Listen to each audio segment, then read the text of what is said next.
Hey everybody, it is John the Comic Guy, and I'm a little out of breath because I am starting to prep for the Black Friday sale that I'm going to take you on a little tour of. So I'm going to show you what I'm doing to start preparing for the Black Friday sale, and of course, you're going to be here with me for the Black Friday sale. So stay tuned.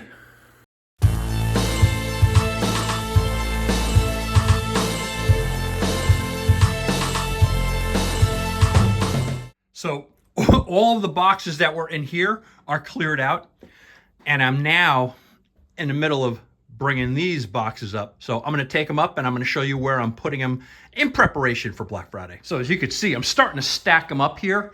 I would love to get them all in the garage. I'm starting to double stack. I'm putting them in some of my living room, and I'll show you that. I'm going to start stacking them up in here as well. I figure this way it's easier to get them out into the garage. So I'm considering today I'm getting a double workout because I worked out first thing in the morning, and if I have 30-something boxes of comics to bring up the stairs, going up and down stairs, hey, that's like a mini workout, right, too? I break out in a little bit of a sweat, so this actually is kind of good for me. I was counting on doing this throughout the week. It's Tuesday now, and I figure if I bring up 5, 6, 7 boxes per day, by Friday I'll have the last couple of boxes, but me being OCD as always, one day I have brought up maybe 2/3 of the collection, and by the end of the day and tomorrow, I'm sure I'll have everything either in my living room or in the garage. But next, I'm going to just flip over so you see the day of prep and me setting up my wall, and it's going to be a great day. So it is Black Friday 2025, and it's bright and early. It's about 7:30, 8 o'clock now. I just finished setting up the garage, and before the people start getting here, let me turn the camera around and show you my setup. So this is the setup as we're entering into the garage. Obviously, I have a couple of boxes here that are just readers. I give them away. They're damaged, but the left side, as you walk in, really hasn't changed much. These are all my 3 for $10 boxes, my $5 and higher boxes, even including the Providence collection from Ocean City. There you're going to get some, again, I have overflow here, 3 for $10 boxes, keys. A lot of the keys and Providence collection I put on this wall. So this is, for me, the most beautiful wall I've ever had, right? So I have some key pedigree books. I have a couple of non-pedigree books, like the, up here, like the Omega Man. That's not pedigree, and a lot of the ones on the lower shelves aren't, but they're beautiful books for the wall. I have boxes to let people choose from here, including some graded books. But the big draw for the Black Friday, I think, are the equivalent of 19 long boxes of dollar comics. I think people love dollar digging. So, in fact, I'm expecting Dollar Digging Daddy. If you haven't checked out his YouTube channel, check him out. But I expect him to be here too, looking through dollar comic books. So it's really looking to be a great day. I've already gotten some texts, even while I'm recording this, people probably saying they might be here early. So looking forward to that. And once people start arriving, as always, I'm going to capture some of that footage of them. Hey! So I got an early bird here, and it is my good friend Michael Downing, and you'll also know him in what channel? Bear Pop Comics on YouTube. So if you haven't seen Bear Pop, and again, I'll give you the picture of him, do us all a favor. He's such a great guy, a good personal friend of mine. Let's support our friends, but Bear Pop is doing some dollar digging here. Yes, sir.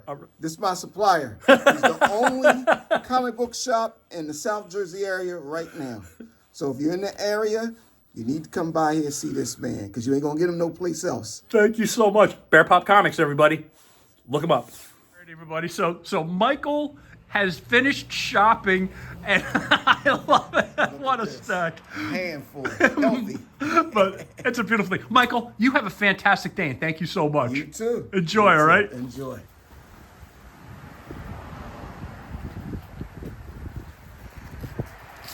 All right, we've been open for about 35 minutes. We have a nice garage full of people here.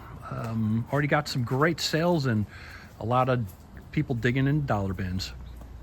Everybody, so you know my brother from another mother, Ryan Soupy. Ryan, thank you so much for coming today. Yeah, happy late Thanksgiving. Happy Black Friday. Yeah. Now, ironically enough, Brian brought over some boxes of comics to trade. So these are some of the books that he has for me, but I'm also giving him a little bit of a credit because he brought these comics for me. So I'm going to flip through them. I'll see if there's any books. It's probably unlikely that I'm going to keep any of them, but any of the comics in there that kind of raised my attention, if any, I'm going to show at the end of this video. So Ryan, brother, thank you again for joining me. Not a problem. Well, the 5th annual Black Friday sale was truly a great success. I had such a great time. There were people that were really nonstop coming in and shopping, as always. And again, we always do well. I always appreciate you guys coming and visiting me. So thank you so much for making, again, the 5th annual such a great success. Now let me show you the things that I ended up getting through trades and a gift from this Black Friday. So the first is Josh from Dollar Diggin' Daddy Comics. He came by bright and early, and he brought some comics and records to trade. Now, all the comics I'm just reselling. None of those I wanted to keep, but again, I don't mind doing some trading.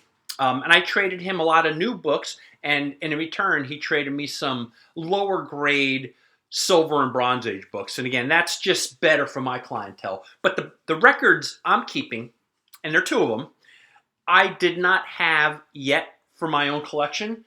And I think I sold this, but Jimi Hendrix Live, keeping this just because. And again, I'm appreciating Josh coming over and doing a little trading with me.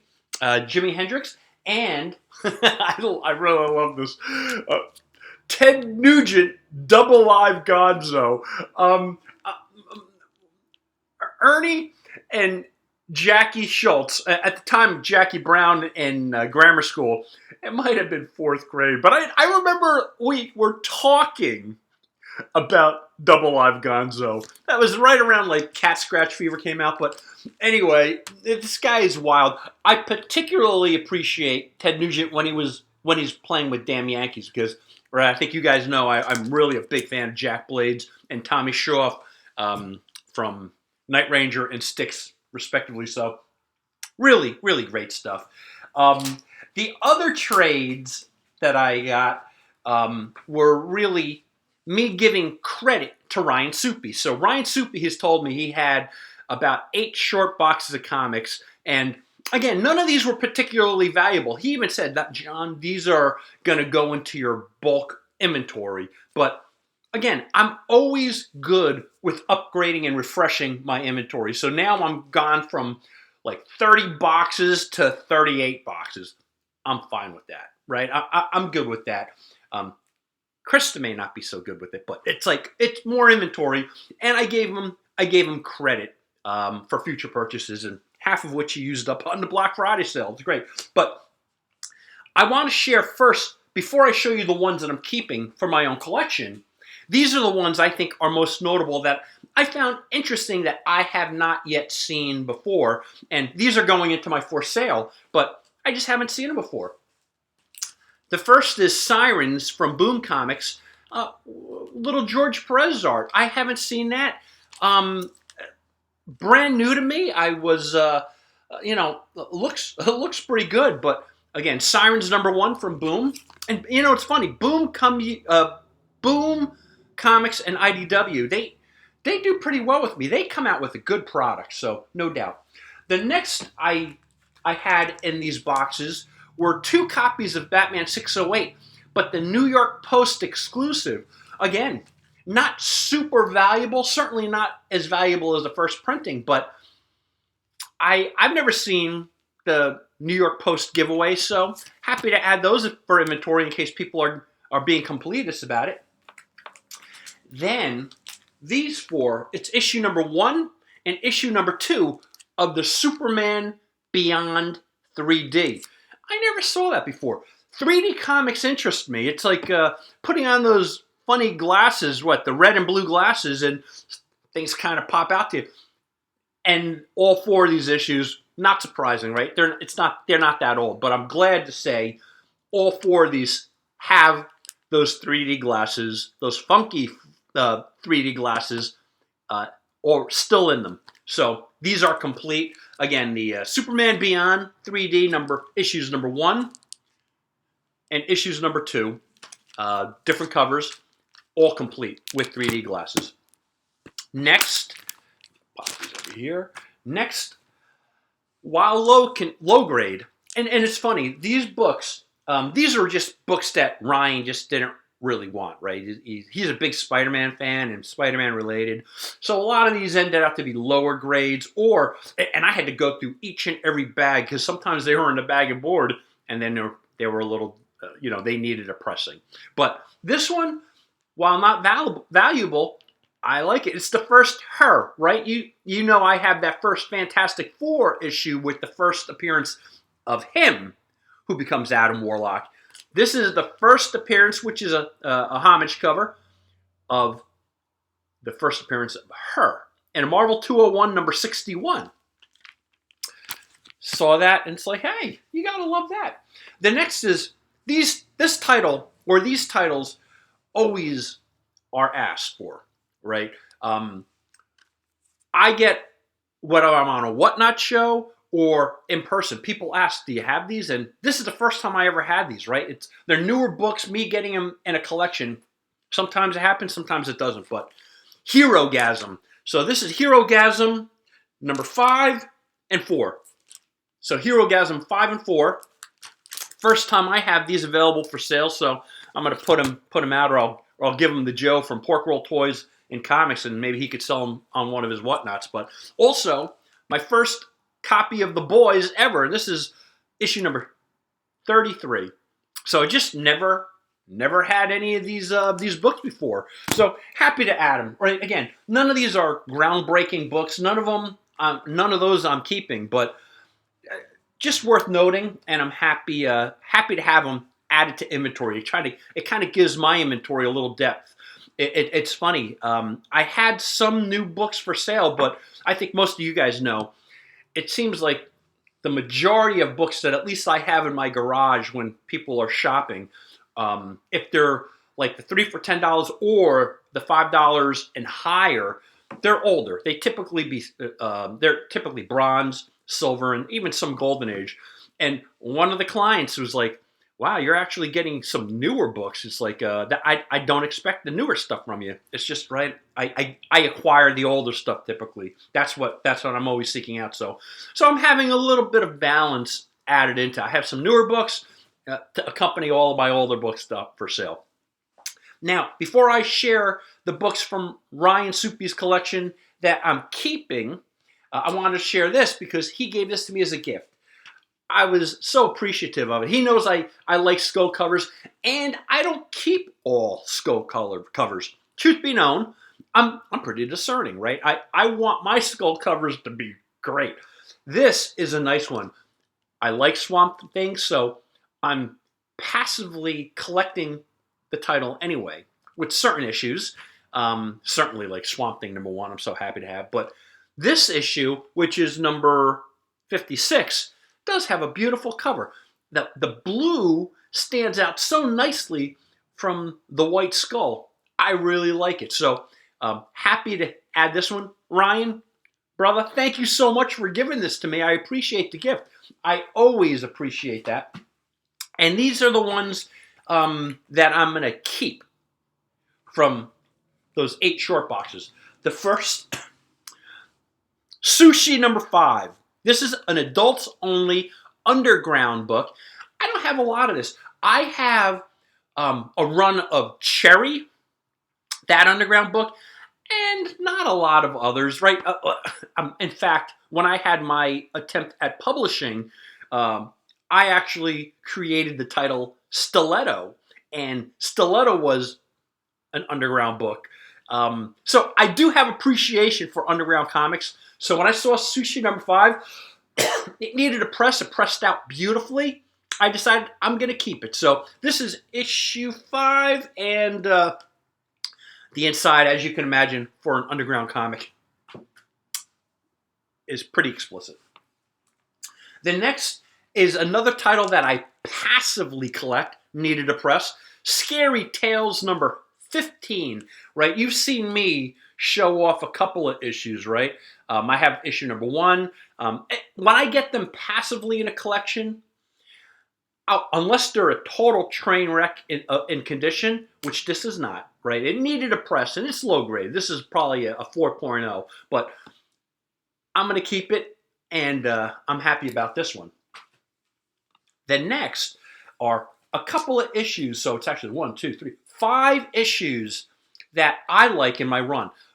Again, I know you all realize, personally, for my own collection, I don't often seek out or keep my eyes open for more modern type of books, but there are certain titles that actually have great story arcs that hook me, right? The Back in Black Amazing Spider-Man story arc was great. It hooked me. This run from Hickman was really great. Fantastic Four run. Did you guys ever read that? I don't have a lot of issues, but when I read it, between him and writing this, I think it was like a 2-year stint, maybe longer. He wrote, so I thought it was great. So I have Fantastic Four issue number 582, 584. Just really beautiful, beautifully rendered, and I think really nicely written. 601.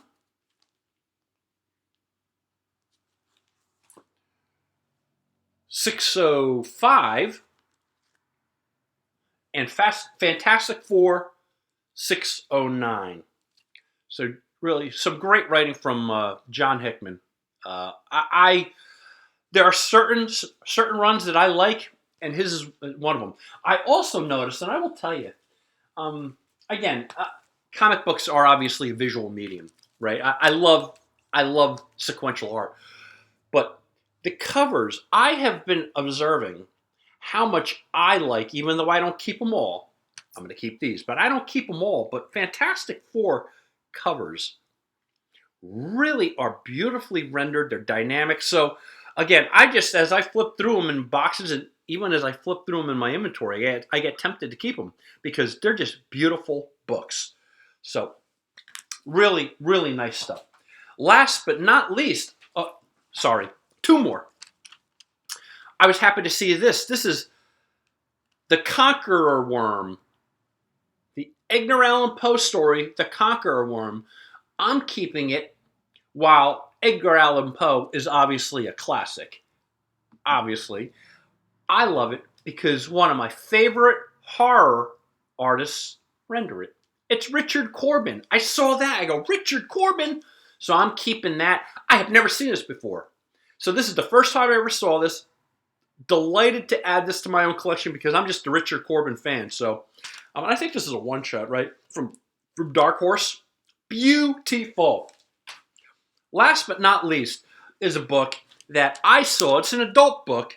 Again, or mature audiences, not underground. But I saw this, and this particular cover was the one I liked. So I had a lot of these, and I sold them. This is the first copy of this issue number 1 that I'm going to keep for my own collection. Barbarella number 1. I love this cover. I think it is so beautiful. So I've seen this. Matter of fact, I think I've seen it on eBay. I've seen it in a lot of the online things for sale. But this is the first time I actually got a copy of it. And again, I think this number 1 issue had like 6 or 7, maybe more covers available. And this is the only one that I was actually feeling like I wanted. And I got it in this collection. It was the only one, and it happened to be the cover I wanted. So, Barbarella number 1. Everybody, what do you think?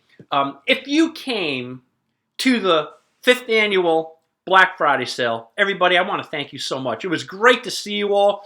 Thank you so much for hanging with me. It was a blast. I would encourage you, if you like this content, please hit the like button. Also, feel free to share it. I would say make comments if you were here, and let me know what you think of these acquisitions. By the way, I believe my next show is going to be Super Bowl Sunday. So if you are free, put it in your calendar. Super Bowl Sunday. Let's expect to have another Garage Con that day. And last but not least, everybody, I would always encourage you to please hit that subscribe button. You guys rock. Thank you so much. It was great to see you if you came. And I'm going to talk to you soon.